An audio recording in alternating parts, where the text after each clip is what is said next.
আসার আগে যেমনটা দেখেছিলাম একদম তেমন। রোগা পাতলা নিপাকে দেখে আমার ভিতরটা মোচড় দিয়ে ওঠে।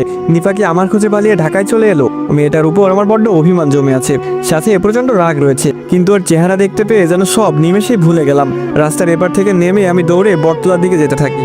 নিপা একেবারে অন্যমনস্ক হয়ে আছে। আমি ওর কাছে গিয়ে বলে উঠলাম, নিপা তুমি এখানে? আমার কথা শুনে নিপা আমার দিকে মাথা তুলে তাকায়, কিন্তু ওর চোখগুলো দেখে আমার পায়ের নিচের মাটি সরে যায়। নিপার চেহারায় কোনো চোখ নেই, কালো কুচকুচো হয়ে আছে সবটা। আমি চিৎকার দিতেই যাব, তখন কেউ আমার কাঁধে হাত রেখে বলে, আরে মামা এমন করতেছেন কেন? তার ডাকে আমি লাফিয়ে উঠি, হাত থেকে চায়ের কাপ পড়ে যায়। চায়ের দোকানদার আমার দিকে হতভম্ব চাহনিতে তাকিয়ে আছে। আমি খেয়াল করে দেখলাম আমি এখনো চায়ের দোকানে বসে আছি। এতক্ষণ যা ছিল সবটা কল্পনা। হাত থেকে চায়ের কাপ ফেলে দিয়ে দোকানিকেও ভয় পাইয়ে দিয়েছি। দোকানি আমার দিকে তাকিয়ে আছে, আমিও দোকানের দিকে তাকিয়ে আছি। আমি কিছু একটা বলে এই তাকাতাকি বন্ধ করতে যাব, তখন দোকানি আমাকে বলে, মামা কি নিশা পানি খাইয়ে আসছেন নাকি? আপনার এত এর আগে কখনো এমন করতে দেখি নাই। বলে রাখা ভালো, দোকানদার আমাকে ভালো করেই চিনে। সবসময় এখানে এসেই আড্ডা দেওয়া, কলেজের বন্ধুরা মিলেও কম আসা হতো না।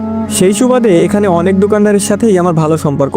এদিকে দোকানি আমার সামনে থেকে সরে আবার তার চেয়ারের দিকে যায় অন্য কাস্টমারের জন্য চা বানাতে। তিনি বলেন, আপনার লগের জনেরা কই ছিল? ভাবির বলে বিয়া হইয়া গেছে। কষ্ট পাইন না ভাই, আর নিশাও কইরেন না। জীবনে এমন হক গোলের লগেই হয়, আমার লগেও হয়েছিল। কাহিনী শুনবেন? এতটুকু বলে দোকানি আমার সামনে আরেক কাপ চা নিয়ে আসে। বুঝলাম সে অন্য কাস্টমারের জন্য না, আমার জন্যই বানিয়েছে। রীতিমতো আমাকে